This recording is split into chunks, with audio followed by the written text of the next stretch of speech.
Acompáñenme a la carta del apóstol Pablo a los Efesios, el capítulo 4. Efesios, el capítulo 4.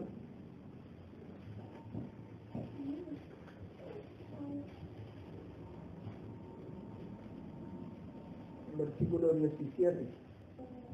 Esto pues digo y requiero en el Señor, Pablo a los creyentes, que ya no andéis como los otros gentiles que andan en la vanidad de su mente, teniendo el entendimiento entenebrecido, ajenos de la vida de Dios por la ignorancia que en ellos hay, por la dureza de su corazón, los cuales, después que perdieron toda sensibilidad, se entregaron a la lascivia para cometer con avidez toda clase de impureza.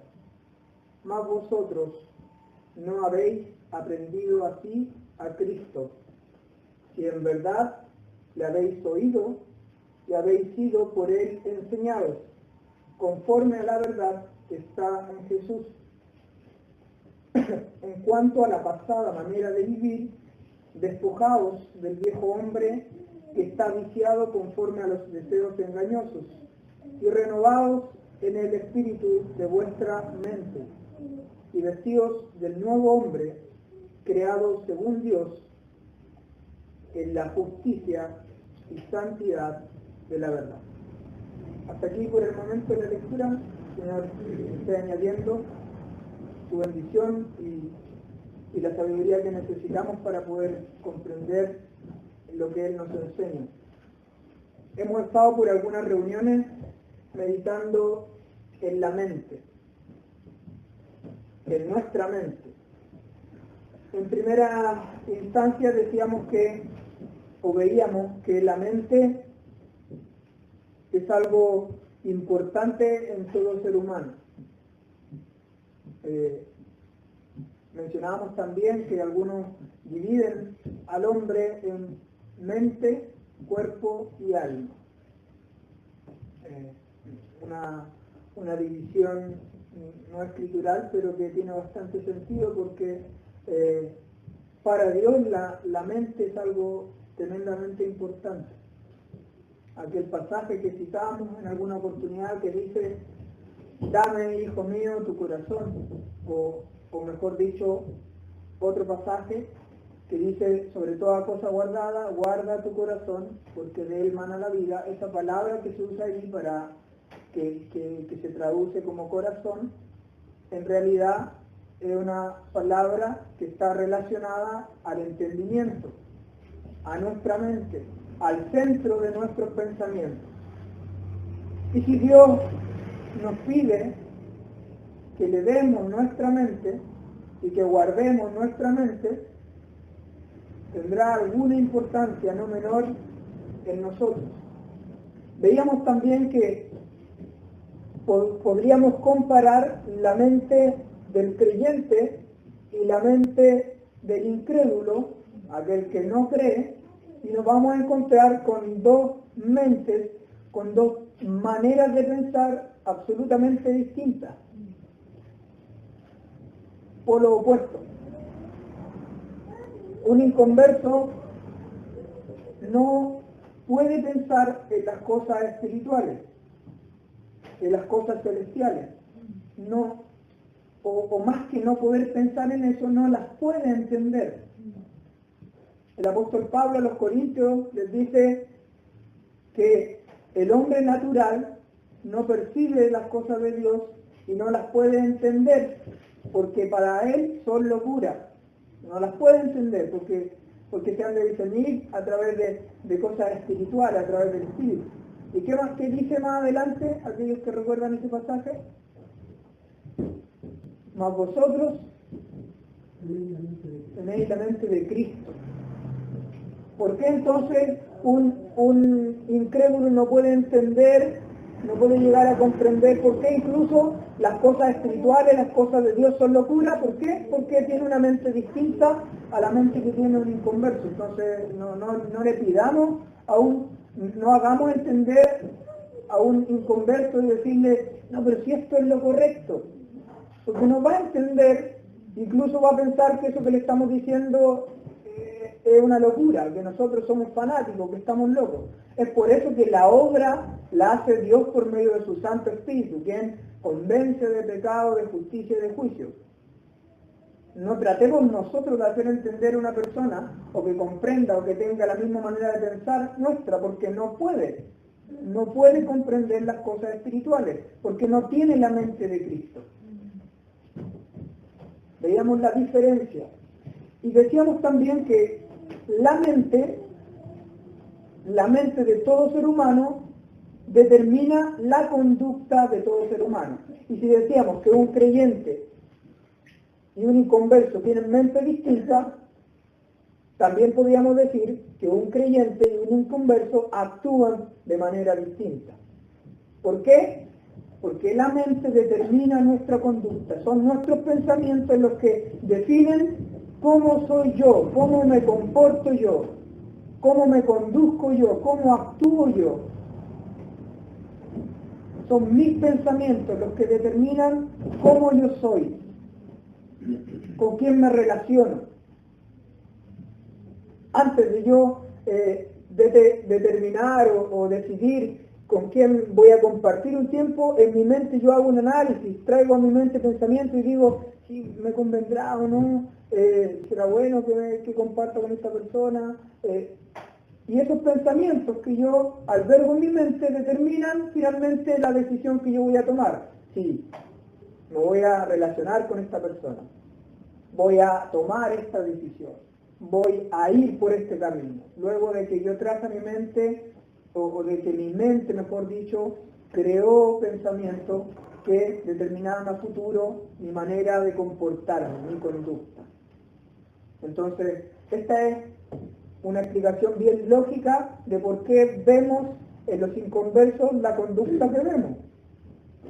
Porque sus pensamientos son otros, porque su mente es distinta. Ahora aquí el apóstol Pablo le dice a los efesios que ya no anden como los otros gentiles, anden de conducta, de comportamiento, de vida práctica, que ya no anden como los otros gentiles. ¿Cómo andan los otros gentiles? En la vanidad de su mente, una mente vacía, una mente perversa, una mente, tal como dice aquí, vana, teniendo el entendimiento entenebrecido. Otra vez un concepto que nos lleva hacia la mente, el entendimiento entenebrecido, oscurecido. Ajenos de la vida de Dios por la ignorancia que en ellos hay, por la dureza de su corazón. ¿Por qué el apóstol Pablo le dice a los creyentes, miembros de esta iglesia en Éfeso, y que se extiende, por cierto, como enseñanza para los creyentes en este tiempo y a través de todos los tiempos, ¿por qué les dice que ya no anden como los otros gentiles? ¿Por qué? Porque se supone que un creyente no piensa lo mismo que piensa un gentil. Porque se supone que un creyente actúa distinto a como actúa un inconverso. Ya no anden como los otros gentiles, porque ellos tienen una mente vana. Ustedes no. Ustedes no tienen una mente vacía. Entonces no pueden andar como si tuviesen una mente vacía. Teniendo el entendimiento entenebrecido, ustedes no tienen el entendimiento entenebrecido. A ustedes se ha acercado la luz que ha alumbrado vuestro entendimiento. Vuestra mente ya no está en tiniebla, vuestra mente ya no está en oscuridad. Vuestra mente está en luz. Por eso ustedes no pueden andar como los otros gentiles. Por eso ustedes no pueden comportarse como los otros gentiles. Por eso ustedes no pueden pensar de la misma manera en que piensan los gentiles, porque vuestra mente no es la misma. Ajenos de la vida de Dios. Y miren el porqué, versículo 18, o la ignorancia que en ellos hay. Cuando leí este pasaje, meditando en estas cosas, yo decía, ¿ignorancia de qué?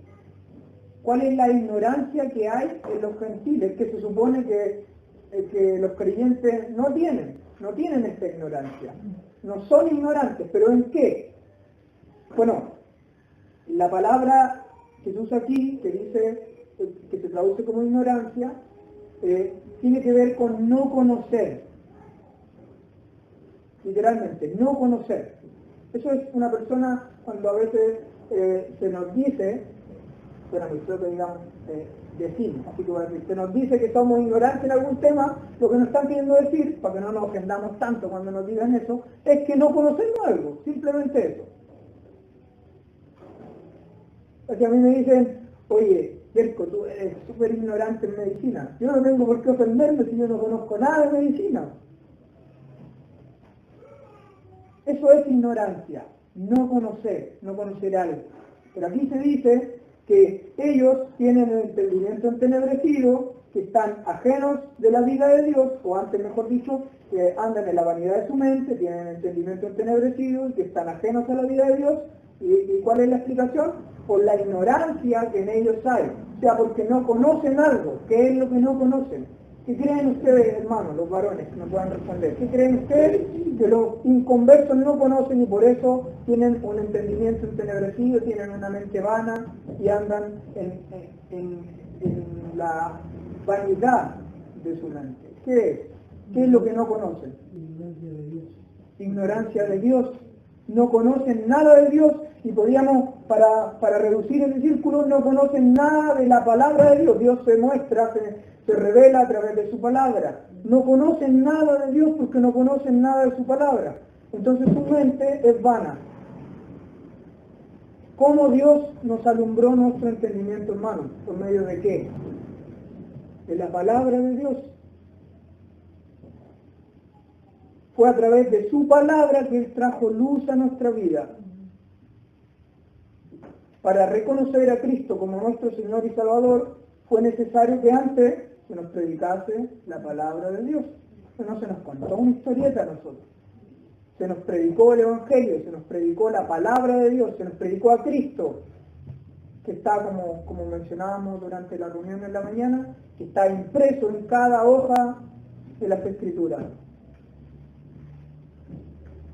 Ajenos de la vida de Dios por la ignorancia que en ellos hay, por la dureza de su corazón. No conocen nada de Dios. Por lo tanto, un incrédulo actúa distinto a un creyente debido a que su mente es distinta a él. ¿Por qué? Porque no conoce nada de Dios, no conoce nada de su palabra. Miren, en estos pocos versículos que hemos leído se repiten varios conceptos que están relacionados con la mente. Miren, dice el versículo 18, como decíamos, por la ignorancia que en ellos hay. Ignorancia significa no conocer algo, y el conocimiento, ¿a qué lo relacionamos? A nuestra mente, ¿cierto? Después dice más adelante, versículo 21 o 20, mas vosotros no habéis aprendido. El aprendizaje, ¿con qué lo relacionamos? Con nuestra mente. Versículo 21, si en verdad le habéis oído y habéis sido por él enseñados. ¿Con qué relacionamos la enseñanza? Con nuestra mente. Para los que han estado presentes en las reuniones de los días martes, hemos estado meditando también en estas cosas. Cada pasaje que en la Escritura enseña acerca del nuevo hombre está relacionado a una nueva mente o a la renovación de nuestra mente. ¿Cómo un creyente va a ir renovando su mente? Renovar significa hacer nueva otra vez. ¿Cómo un creyente va a ir renovando su mente? Por medio de la palabra de Dios. Entonces, un incrédulo actúa distinto, como hemos dicho, y lo que su mente es distinta. ¿Y por qué su mente es distinta a la de un creyente? Porque no conoce nada de Dios, porque no ha aprendido nada de Cristo y porque no ha sido enseñado conforme a la verdad de Cristo. Conocimiento, aprendizaje, enseñanza. Son las Sagradas Escrituras, hermanos, las que nos permiten conocer de Dios, las que nos llevan a aprender de Cristo. Es su santa verdad la que nos enseña y renueva nuestra mente. Nuestra mente no se va a ir renovando así por arte de magia. Es también lo que hemos mencionado los días martes. No pretenda usted tener una mente renovada si no toma nunca las Escrituras para aprender, para conocer de Dios, para ser enseñado por Dios. No pretenda tener una mente renovada, porque la única manera de renovar nuestra mente, de que nuestra mente sea cada vez más distinta a la de un inconverso, es a través de las Sagradas Escrituras. Dios no nos va a limpiar nuestra mente así de la nada. Nos ha dejado su santa palabra. Colosenses capítulo 3.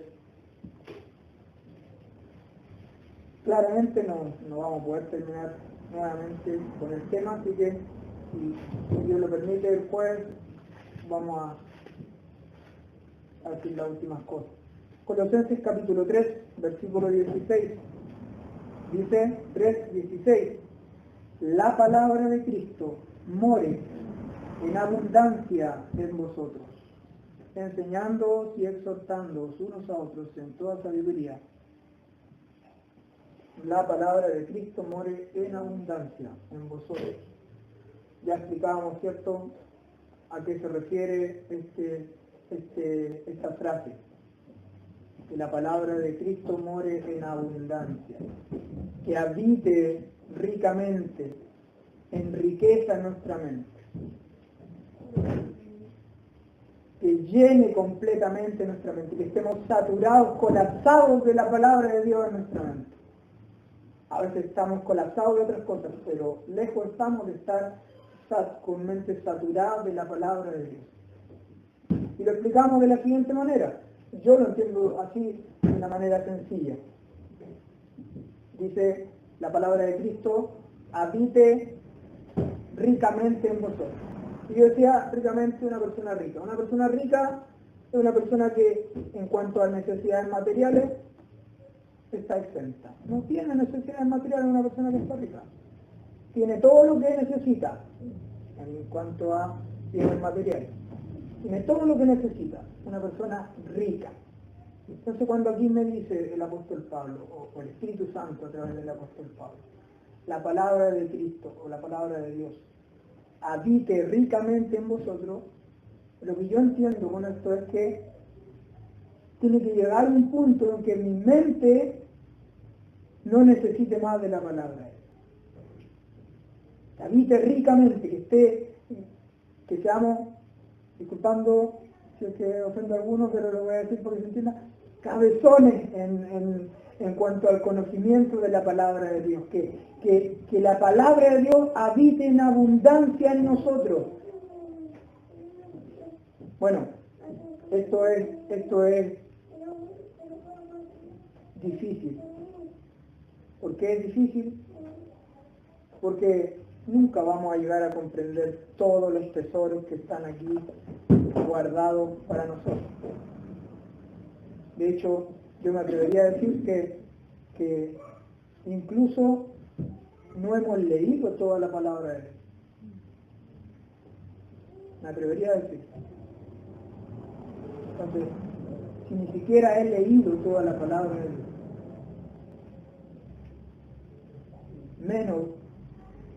probablemente menos haya meditado en toda la palabra de Dios. Nuestra mente tiene mucha necesidad de la palabra de Dios. La palabra de Dios more en abundancia en vuestra mente. Cuando la palabra de Dios habita ricamente en nosotros, en nuestras mentes, cuando somos llenos de ella, entonces lo que estamos haciendo es entregarle las herramientas o la herramienta por excelencia al Espíritu Santo para que nos controle. Cuando se nos dice que seamos llenos del Espíritu Santo, Una persona llena del Espíritu Santo, también lo hemos mencionado el día martes, una persona llena del Espíritu Santo es una persona que es controlada por el Espíritu Santo. ¿Y de qué manera el Espíritu Santo nos controla? ¿Cómo nos guía? ¿Cómo nos conduce el Espíritu Santo? A través de la palabra de Dios. ¿Cuál es la espada del Espíritu Santo? La palabra de Dios. Ya con esto terminamos. Filipenses, el capítulo 4.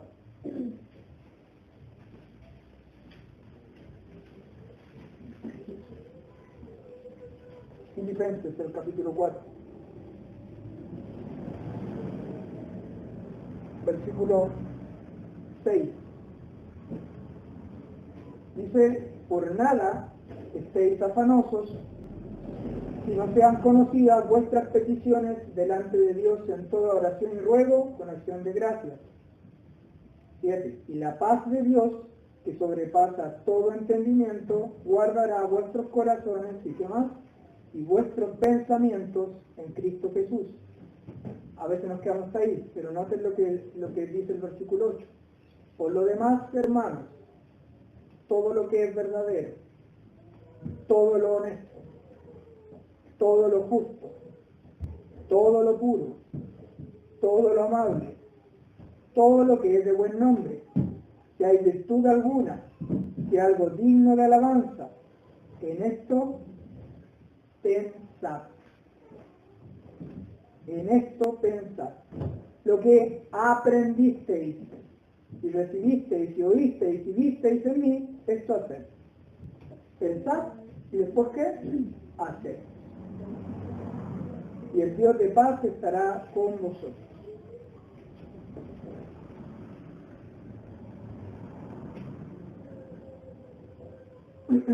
A veces le dejamos la responsabilidad a Dios y nosotros no queremos hacer nada. Aquí dice que da una lista de varias cosas en las cuales se nos insta, se nos exhorta y podríamos decir incluso se nos manda a pensar, a que debemos pensar en esas cosas. Un escritor dijo lo siguiente: somos responsables de nuestros pensamientos y debemos dirigirlos hacia ideales elevados y santos. No debo culpar a Dios por lo que yo pienso. No debo culpar a Satanás por lo que yo pienso. Soy yo responsable de lo que pienso.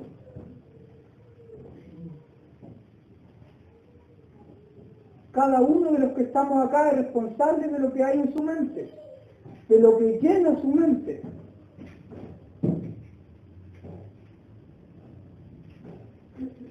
Tenemos el Espíritu Santo, que el Señor dijo que es quien nos enseñaría todas las cosas.